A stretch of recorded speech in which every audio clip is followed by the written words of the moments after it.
Welcome to Arlen's Garden, where we grow and preserve food. This is time of year I like to make something out here before it gets too cold. I've needed a new work table. I got these ones from our church basement, and it's been a couple years, so they're getting worse for wear. But this one, I wanted a bigger one. I wanted I could put a piece of plywood on top without overlapping. So this is 5 by 8, and I'm going to put Trex decking on top because this is going to be for the outdoors. This is going to be the spot all winter. I painted it up really good with leftover house paint, same color as the shed. So then I'm gonna put Trex on there, and I'll show you how I do that. I screwed and glued all of the fittings where it meets, so I wanted it to hold up, not crack.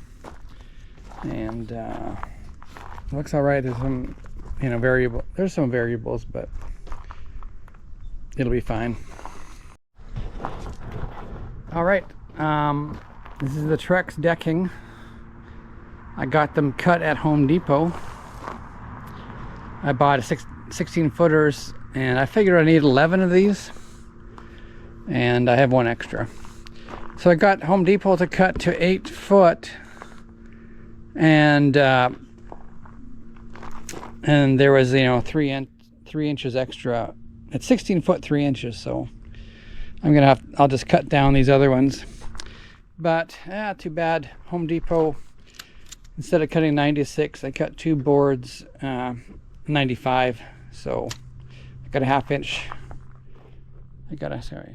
there to on each side, but I guess that'll be all right. Anyway, I wanted to cut those by myself, but they wouldn't let me. All right. So I'm going to show you how I got to take off the long ones, and I'm going to take off the long ones, and then I'm going to cut those down on my chop saw, and then I'll put everything back and start working on this. So there's gaps. There's a bit of gaps, so which aren't too bad. So I'm just going to try. I'll work on one, pull it to the next, and work my way across. You'll just see the finished product as I go. I got the boards cut down how I want them, and I'm gonna leave these are 12-inch centers, so I'm gonna leave the gap here so I know where to put the screws. And I want to sink that head into this, so I'm going to chamfer the holes with my halfway up. So this will go in halfway. It'll sink down.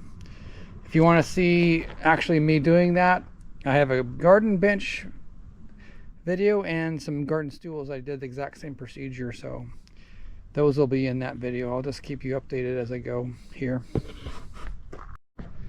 All right, I got the first one on. Some holes I drilled a little too deep, and then I'm gonna clamp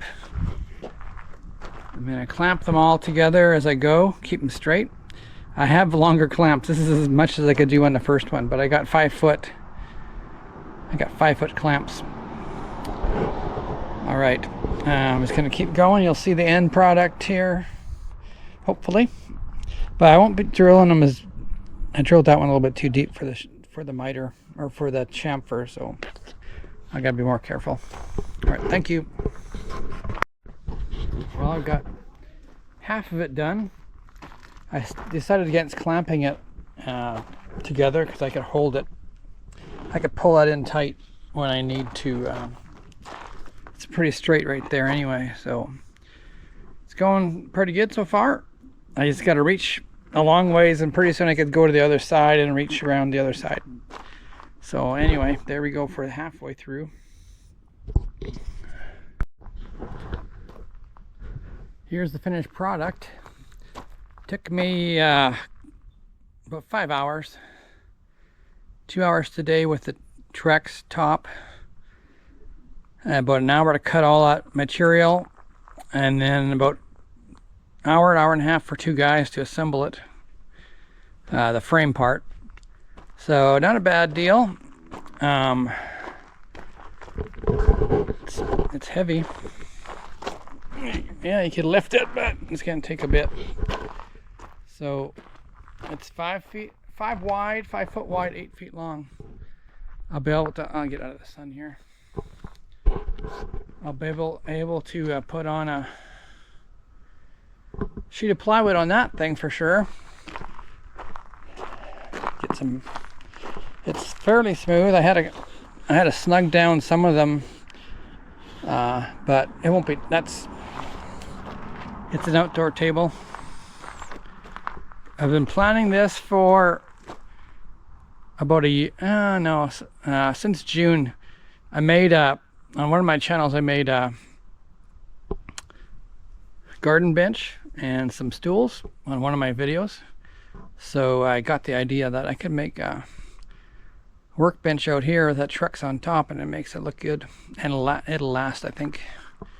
Anyway, please like and subscribe for more do-it-yourself and gardening stuff. Thanks for watching.